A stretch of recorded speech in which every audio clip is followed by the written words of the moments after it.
Friday morning, May 20th. Some news, big news that came in. The CDC signed off on booster shots for kids ages 5 to 11 years old. So, that's really shocking for those of you that don't believe in vaccinations. They work, and the CDC is now allowing 5 to 11-year-olds. And I think it's going to expand all the way down. That's the way it has happened with other shots. The first shot to get as a child is when you're 6 months, when the first vaccinations happen. All right, Dr. Jim Keeney, co-director of EDR at Mission Hospital in Mission Viejo. Morning, Bill. All right, I don't want to talk about that. We talked plenty of vaccinations, but there's a bunch of other news. Monkeypox. First of all, no one knows what monkeypox is. And it sounds like a bad television show, doesn't it? Yeah, but it's real. All right, so tell us about it. It's only one case or another case. So why are you making a big deal out of one case? Well, because I think infectious diseases are fun to talk about, and especially if the word monkey is in the description. Well said. But yes, monkeypox is a pox virus, like smallpox and like cowpox. And so it's not unheard of to have these animal-related pox, but it's not as severe. Smallpox had death rates up to 30%, so it was a feared illness. Monkeypox, you can get pretty sick and feel bad, but most people don't die from it, and it's not as severe of an illness. And in fact, for the people before 1972 that were vaccinated, against smallpox, they probably have some immunity to monkeypox. Oh, okay. So a smallpox vaccination, which I think all of us get. Am I right on that? Or no, it doesn't even bother anymore because it has been eradicated?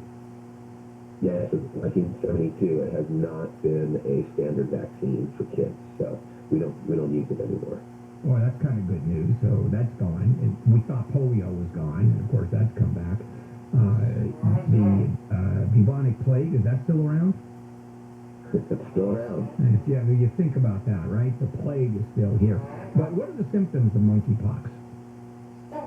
So just like everything, it starts with a viral-like illness. Basically fevers, body aches, headaches, nausea, muscle aches, those type of things. And then it progresses. So after exposure, maybe about 10 days after exposure, you start getting those symptoms. And then another 5 to 7 days after those symptoms, you might break out with a pox, which are basically blisters on your skin, and those will spread and then crust over, and that's when your body is kind of taking over the immunity to it when they start crusting, and then they fall off and you recover. All right, so it's good news when you get crusty. Mm-hmm. Oh, that's great. Exactly. Hey, so here you are. Someone walks into your ER, and wow, fever, achy, headache. And that could be one of, 5,000 different illnesses, viruses, bacterial infections. So what do you start testing for? Until symptoms come up, and they can be 2-3 weeks later before symptoms start narrowing down, what do you guys do?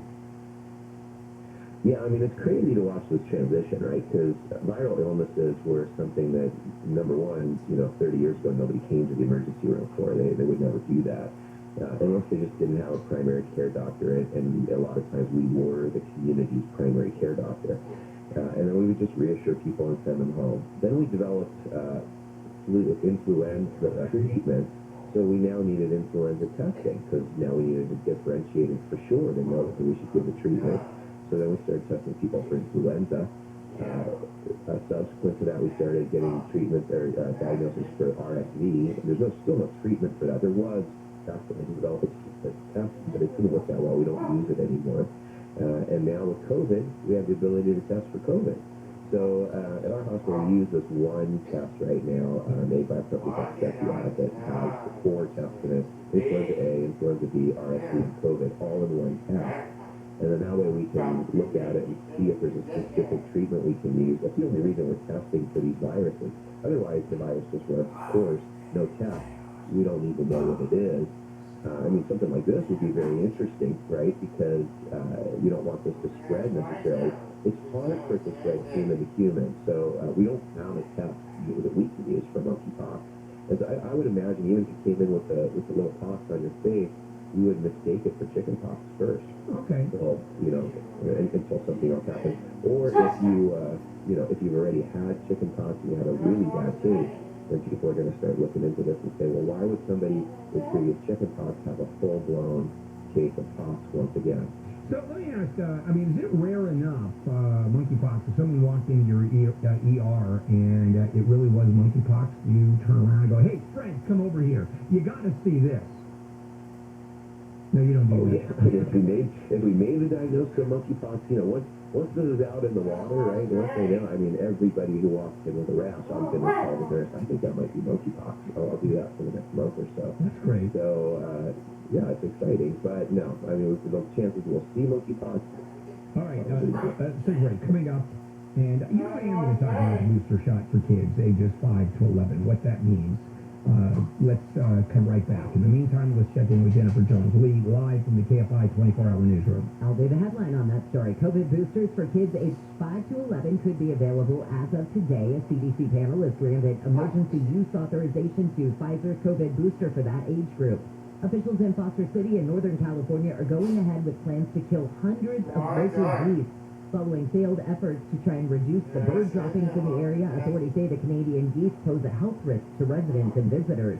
And 2 19th century revolvers are being sold for several $1 million. There's an auction company in Illinois that says 2 revolvers that were owned by General Ulysses S. Grant, former U.S. president as well, sold for over $5 million. It's getting slower on the 210. We'll talk about it right after this. If you bought or leased a vehicle after 2015 and you've gone back repeatedly for repairs and no avail, your car may be a lemon. And if it is, let me suggest you contacting the Night Law Group. They can help you get rid of your lemon and actually get your money back and nothing out of pocket. So call them for a free consultation and some very high-quality representation. This is what they do. Call 844-43-LEMON, 844-43-LEMON. Visit nightlaw.com. That's night with a K, nightlaw.com. From the driveway.com Weather Center, we've got a partly cloudy day ahead with highs in the 60s and 70s. This report is brought to you by Dairy Queen.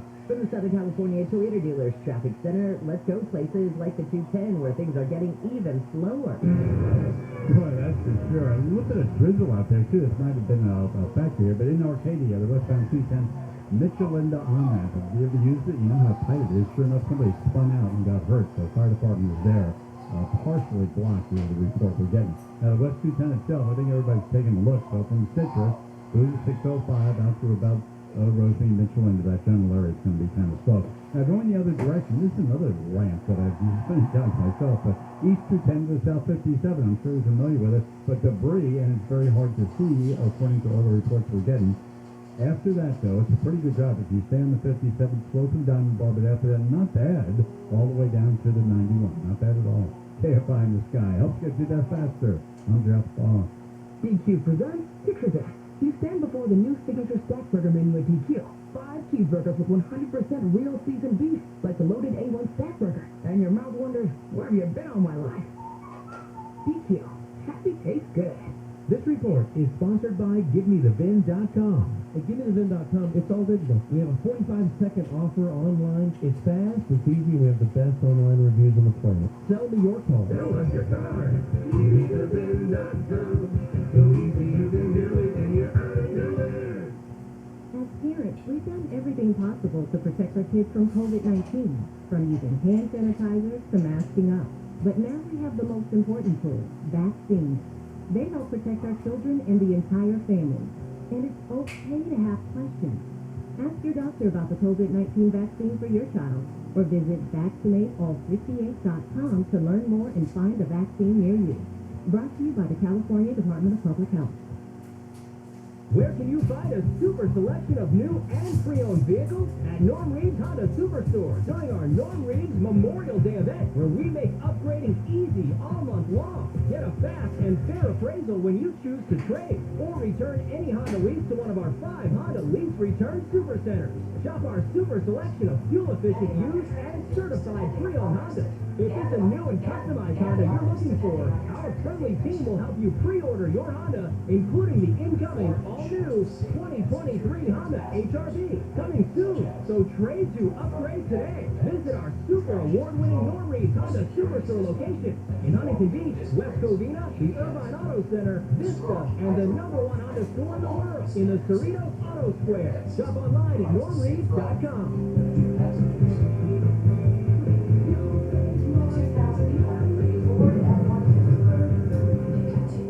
After Global Honda new vehicle sales 24.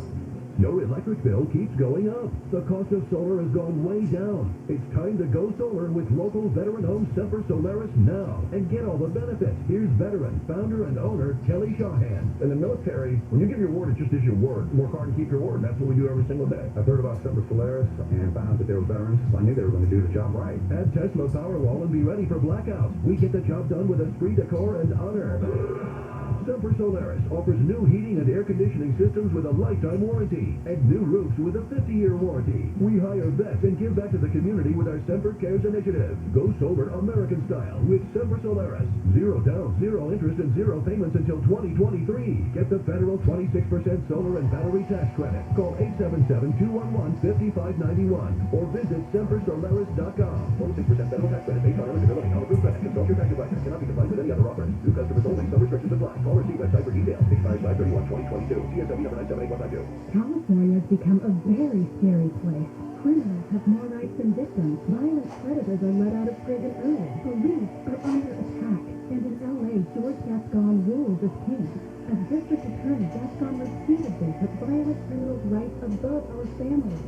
What he calls criminal justice reform is real criminal destruction of our neighborhoods. A stunning rebuke of L.A. County District Attorney George Gascon. L.A. County prosecutors overwhelmingly support the recall on Nathan Hoffman. It's no wonder over 800 deputy district attorneys in more than 30 cities want Gascon removed from office. Gascon's policies endanger public safety and put our families at risk. As Attorney General, I will stop Gascon's reckless policies. My job will be to help make our neighborhoods safer. Nothing will ever be more important than that. Nathan Hoffman, an Attorney General who will keep us safe. Paid for by Nathan Hoffman for Attorney General 2022. People think I'm joking, but I purchased clothes from CVS before. It was sort of like a sweat jacket. My wife looked at it and she goes, "Where did you get that? Goodwill?" That's the jacket you wear that you always have to have your shoulder up higher.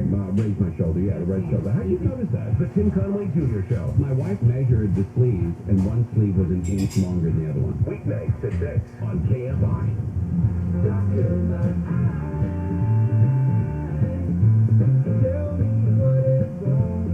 KFI AM 640, Bill Handel here. It is a Friday morning, May 20th. The Oklahoma legislature yesterday passed a bill would ban abortion at conception. Ooh, that goes about as far as you can get. And it becomes the most restrictive abortion ban in the country once Roe v. Wade is overturned, which it will be. I have no doubts. Back we go to medical news with Dr. Jim Keeney, co-director of the ER at Mission Hospital in Mission Viejo. Yesterday, also, the CDC signed off on the booster shots for kids, for COVID, for kids ages 5 to 11. Jim, what does this mean? Well, what it means is already that age group could get the first 2 shots. And then when we announced that, compromised kids to get the booster, but not the general population. So now we've moved the general population into that same category where they can get the 3rd booster shot 5 months after the first 2. And immunocompromised kids can now get a 4th, a 2nd booster shot if it's been more than 5 months. Now, when we talk about a booster shot, how many parents go to that point? Because I know the number of kids, for example, 11 up, it's a limited number of kids. Parents are just not interested in getting their kids vaccinated. And I'm assuming, correct me if I'm wrong, the more shots there are, the fewer kids are getting those shots.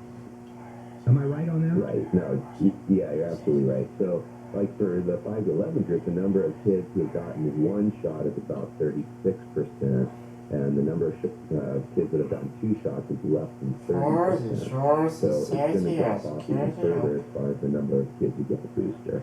But, and that low uptake is concerning because it means we still have this population that, eventually adds, mutations or come out if they are predisposed to, or it's more, preferential for these young kids. That's where the virus is. Yeah, I don't know if you've looked at this. This is not a medical question, but I'm assuming the medical world has looked at this. I can understand people who do not want their kids vaccinated. Yeah, I don't agree with it, but hey, I'm not interested. I'm not interested in the vaccine. No one's going to tell me what to do, yada, yada, yada. But what I don't understand is I'm okay with 1 shot, not 2. I'm okay with 2 shots, but not 3. Any logic with that? I guess. I mean, I think the amount of exposure in some way could increase your risk for complications. So, and right, it makes sense in other medications. For example, we always try and go with the lowest effective dose, and if 1 pill is enough, then 10 probably is not better kind of attitude. And it might hurt you. Right? I think that's just a general logic thing for some people, and I get it. I think if you've taken that risk once, and we know that the effectiveness drops off significantly, then why not take a second one? We should. While the effectiveness drops off as far as immunity, it still seems to, even if you've gotten the basic vaccine, the 2 without a booster. It does prevent the severest outcomes still, so that's good news so far anyway. But if you can get people at least somewhat vaccinated, it's going to reduce your chances of severe illness. But it's still, people don't realize that even though it's not severe illness, missing school, being sick for days, and having the complications sometimes afterwards with the post-COVID syndrome, those are all really worth preventing. Yeah, for sure. Moving over to another